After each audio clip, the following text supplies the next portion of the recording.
Hi everyone, I'm Dr. Saroja, fertility consultant.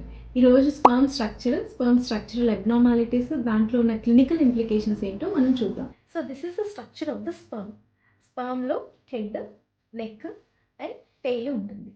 So ఇది abnormal షేప్స్లో ఉండడం కానీ సైజెస్లో డిఫరెన్సెస్ ఉండడం కానీ హెడ్ యొక్క అబ్నార్మాలిటీస్ కింద చెప్తాం. సో హెడ్ అబ్నార్మాలిటీస్ ఎలా ఉండొచ్చు అంటే, so this is the detached head, tail ఉండకపోవడం, large head, small head, elongated, ఇలా హెడ్ అబ్నార్మాలిటీస్ ఉంటాయి.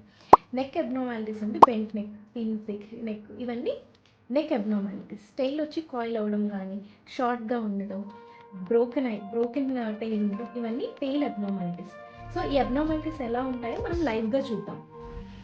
This is the elongated head and this is the bent neck and this is one more elongated head and this is one more abnormality, bent neck, and this is small head.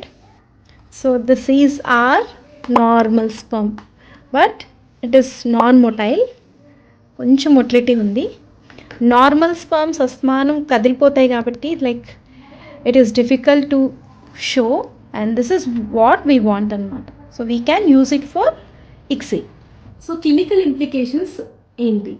One thing, the more the abnormalities మనకి న్యాచురల్గా conceive అయ్యే అవకాశం తక్కువ ఉంటుంది. అలాగే ఐయుఐలో కూడా ఎంత abnormalities ఎక్కువ ఉంటే ఐయుఐలో సక్సెస్ రేట్ అనేది చాలా తక్కువ ఉంటుంది.